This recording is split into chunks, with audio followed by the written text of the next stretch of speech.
Oi, oi, queridos estudantes do ensino médio, primeiro ano da mediação tecnológica do estado de Rondônia. Olha a nossa revisão agora. A revisão vai servir para alicerçar mais os conhecimentos adquiridos na aula anterior, não é verdade? Então, bem-vindos para mais essa revisão de quê? Filosofia! Vamos lá? Espero que vocês também se adaptem. Vamos lá. As escolas helenísticas ou greco-romanas, gente, olha aí. Vamos ajustar aqui, né? Ó, as escolas helenísticas e greco-romanas, a parte 1, tá? Concluindo hoje a revisão de conteúdo. Nós vimos na aula anterior sobre a era helenística. Passagem da era clássica para essa era, tá? Começa então uma época nova na história da humanidade, com característica de uma comunidade internacional em que a cultura e a língua grega passa a desempenhar uma ação dominante, gente, ó, está domínio, né? Aqui, ó, os gregos romanos começam a desempenhar um poder, né, sobre todas as raças ali, locais, né, nas comunidades ao redor, né, em torno.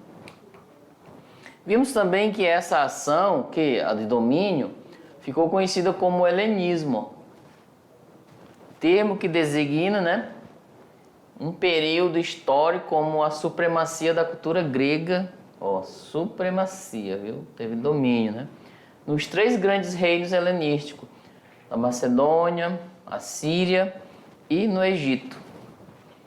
Daí, gente, ó, a filosofia helenística ainda se ocupa dos problemas apresentados por Sócrates, ó, nesse período, tá?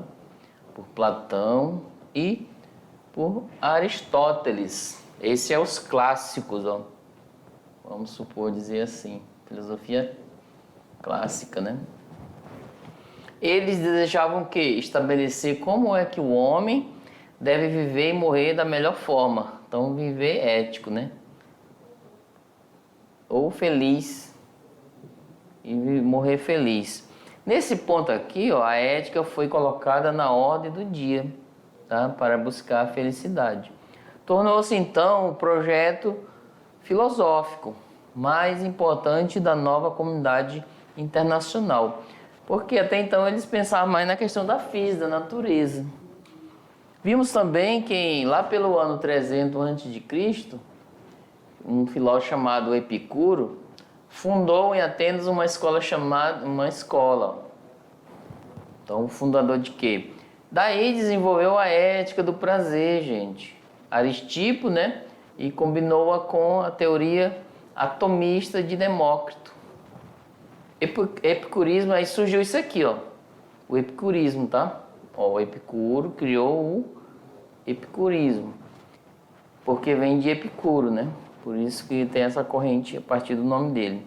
Diz que a felicidade e prazer da vida oculta moderada. Ó, ele busca a felicidade e o prazer da vida oculta e moderadamente, tá?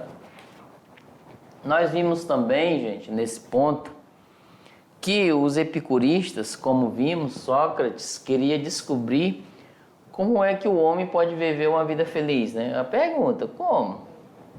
Aí o homem deve viver feliz, mas como? Qual, né? Daí os cínicos e estoicos, nós vamos ver lá mais na frente, na próxima aula, afirmava que o homem se devia libertar do luxo material, desprender, né? Desprender da vida material. Daí, para Aristipo, né, a finalidade da vida era obter o máximo prazer sensível. Ó, aqui é ao contrário, né, de Platão. A sensibilidade tem valor aqui. O supremo bem era o quê? O prazer, e o grande mal era o quê? A dor. Até hoje as pessoas pensam aqui, ó, o prazer é ótimo, né? E a dor é horrível, negativa, né?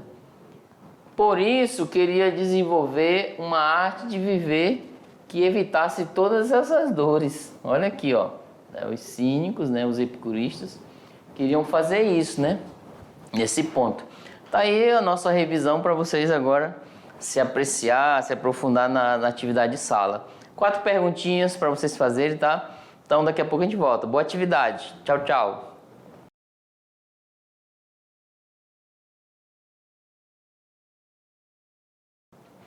Olá, queridos. E aí, fizeram atividade? Professores presenciais, manda pra gente.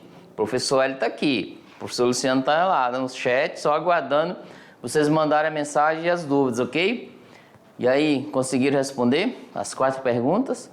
Fizemos a revisão para vocês alicerçar mais o conhecimento e aprender. Focar o aprendizado na questão do helenismo, do epicurismo e na próxima aula, os cínicos, né?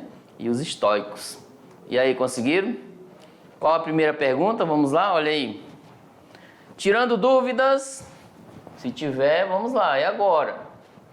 Resolução das atividades de sala, gente. Vamos dar esse apoio para vocês. A questão 1 diz o seguinte. O enunciado é: começa então uma época nova na história de quê? Da humanidade, gente. Com características, né? De uma comunidade internacional, né, que foca todo o planeta, em que a cultura e a língua grega passa aqui a desempenhar o quê? Uma ação dominante, tá? Ela tem domínio sobre os outros. Olha só o enunciado, tá? Esse é o texto de Jostein Gaarder, né, no livro O Mundo de Sofia. Inclusive, coloquei esse tema para vocês pegar esse livro, ele é muito legal, uma história de romance, focando a parte da filosofia antiga. Olá. Daí, nessa questão, essa ação ficou conhecida como? O quê? Essa ação dominante, ó. Ficou conhecida como o quê? Letra A. Será que essa ação ficou conhecida como pitagórico? B. Será que ficou conhecido como helenismo? Ou C. Como capitalismo? Ou D. Como socialismo? Ou a letra E. Racionalismo, gente. Qual a questão alternativa correta? E aí, conseguiram? Professores presenciais, manda a resposta pra gente. Qual é? Essa daí mesmo. Outra? Não, pensa bem, ainda não é essa. Vamos lá, qual a questão correta, gente? Ó, quando, né, nesse período, a Grécia, ela ficou greco-romana, né? O período eles ficou a ação de domínio, né, sobre os outros, as outras nações. Eles iam longínquos, em lugares longes, né, para ter domínio sobre eles. Essa ação ficou conhecida como qual período? Vou até dar uma dica, foi um período, ok? Será que é o racionalismo da razão? Será que é o capitalismo, né, do dinheiro? E agora? Então, quem optou pela alternativa? Olha lá, vamos lá? Gente, quem optou pela alternativa B? Ó, essa ação de domínio ficou conhecida como helenismo, tá? Tá aí, ó. Depois o epicurismo, cinismo, os estoicos, etc. Vamos ver a parte, tá? Agora a questão 2. Ó, o enunciado diz: em meados do ano 300, olha aí, gente, vimos agora na revisão, não é verdade? Epicuro é um filósofo, tá? Nome legal, né?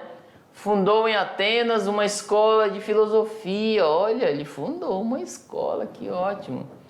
Ele desenvolveu nela a ética do prazer de Aristipo, tá? Outro pensador. E combinou-a com o quê? Com a teoria atomista, né? De Aristóteles e de Demócrito. Também esclareceu que o resultado agradável de uma ação tem de ser sempre o quê? Confrontado com os seus eventuais efeitos secundários, tá? Posso fazer as coisas, tenho que... Aí a pergunta é, o que... Aqui, ó, filósofo. O que o filósofo Epicuro queria dizer com efeitos secundários? Olha aí, gente. O que ele queria dizer com esses efeitos secundários da ação do homem? Tem que ter cuidado, ó. B, a letra A, quer dizer... Esses efeitos secundários, ele queria dizer que era para viver o prazer sem limites e regras, né? Tá aqui, ó, regras. Ou B, que devemos temer o que é a morte, pois ela nos extingue da vida terrena. Aqui é medo, ó. Aqui é regras, né? Sem limites. E aqui é medo. Ou a letra C, ele queria dizer que o efeito secundário é preferir comer chocolate e tomar refrigerante do que comprar uma bicicleta. Nossa, que legal, aqui é o desejo, né? A D, o confronto de um resultado agradável em curto prazo com um prazer maior, mais duradouro ou intenso em longo prazo. Olha, esse aí é um conflito, ó. Porque é um confronto, né? Eu vou decidir. O prazer do resultado a curto prazo. Aí tem um prazer maior, que é a longo prazo. E agora? Qual eu vou decidir, né? Esse efeito secundário para Epicuro, quer dizer, ser desregrado na busca pela felicidade, pois o sentido da vida está no hedonismo, que é o prazer sem regras. Né? Olha aí, cara. Essa tá mais médio, tá? Não tá nível fácil, mas também não tá nível difícil, tá médio. Então vamos analisar o que Epicuro quer dizer com os efeitos secundários. E agora? Lembra que nós colocamos lá na aula o texto da questão do chocolate?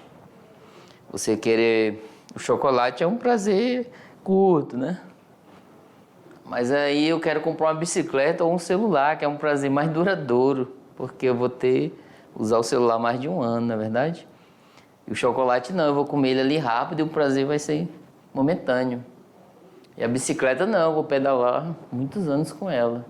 E agora, quem eu optar? Vou guardar o dinheiro para a bicicleta, para o celular ou para o chocolate? Olha aí, o Epicuro colocou essa questão, tá?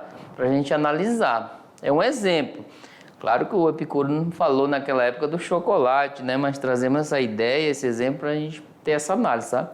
Então vamos lá. Quem optou pela alternativa D, gente, ó. Então a questão, ó, vamos lá.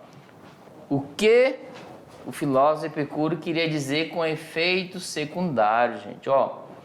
Ele queria dizer que no âmbito do confronto de um resultado agradável em curto prazo, que é o chocolate, será que eu como chocolate ou um prazer maior? Eu posso pensar no prazer maior, um efeito secundário, mais duradouro, intenso a longo prazo.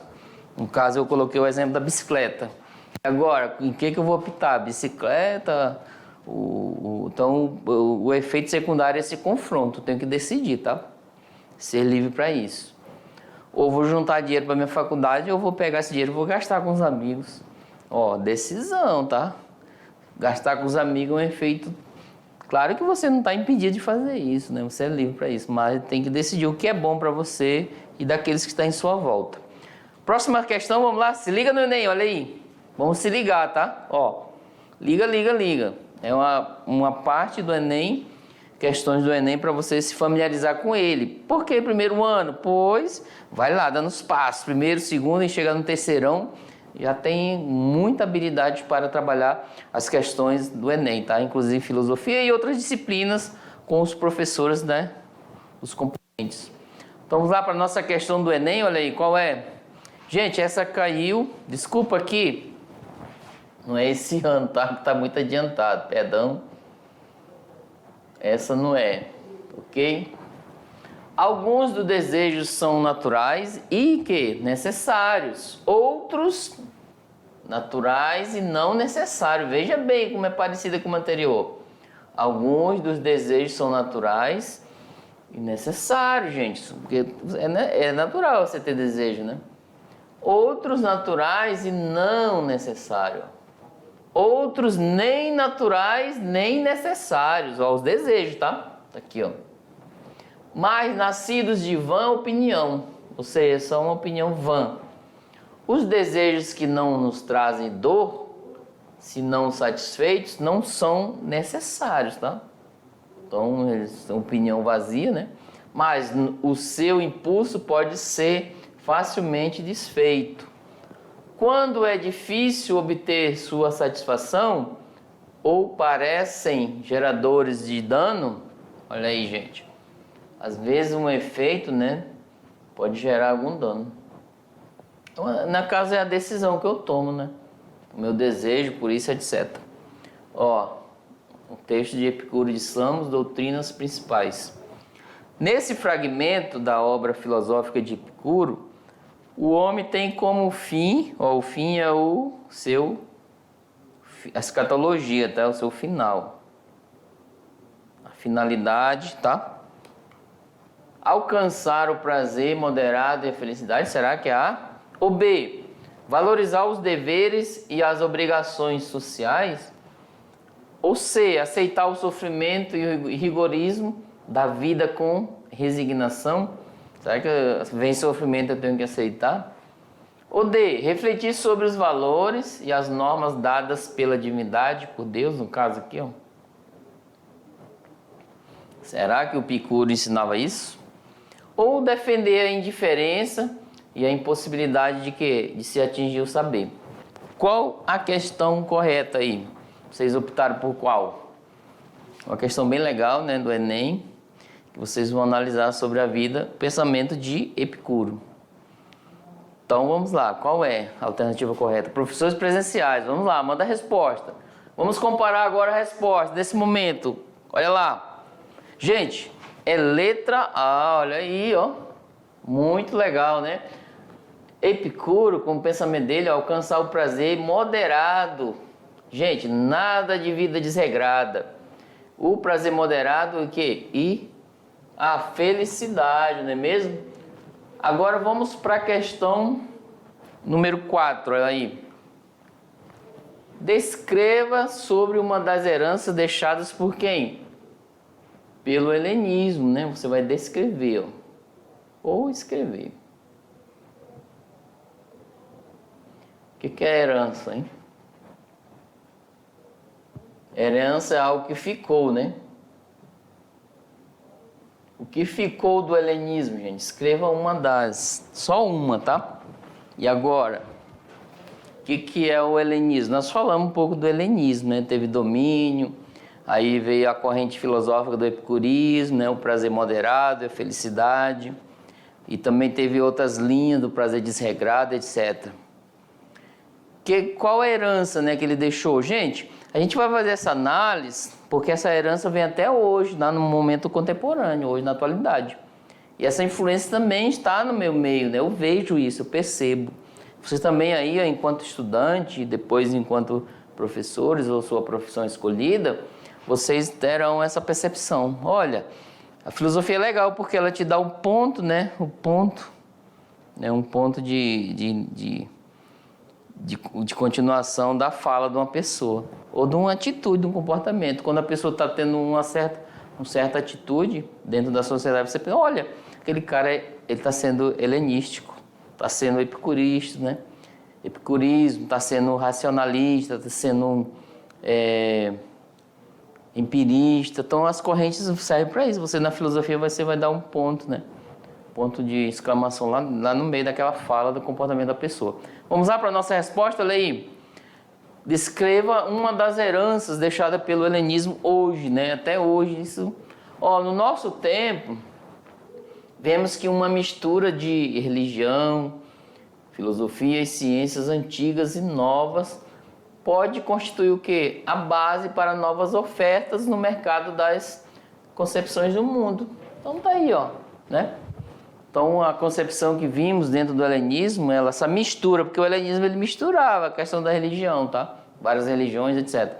Não uma crítica, né? Mas você percebe que existe uma mistura muito grande. Ou para o bem, né? Ou para o lado de influência, de interesses próprios. É muito legal você ter essa análise, tá? No âmbito da política, essa mistura de pensamento, de ideias dentro do helenismo. Por exemplo, tem pessoas que no âmbito da sociedade, no âmbito social, pensam mais no prazer próprio, né? Não pensa no outro, no próximo ali, só pensa em si mesmo. Normalmente aí faz, né, aquela vida desregrada, que a gente dá a palavrinha ao hedonismo, a questão de prazer próprio. Ou seja, e o coletivo, né, e o próximo, e o outro. Então, olha lá, no nosso tempo vemos que uma mistura de religião, ou de filosofia e ciências, né, as antigas, ó, e novas, constitui a base para novas ofertas no mercado de concepções do mundo. Então, às vezes, essa influência, ela vem no nosso meio, tá? Ela traz, olha aqui. Então, eu posso pegar essas influências dos passados, viu? Que no início nós falamos sobre estudar filosofia. Você pega as concepções, né? É o filosofar. Concepções de pensadores anteriores e vai criar as novas. Então é nesse sentido, eu posso pegar essa influência do helenismo e trazer no meio, na contemporâneo hoje, na atitude, né? Será que eu estou fazendo isso, etc. Então essa foi a nossa revisão e um abraço, até mais, tchau, tchau.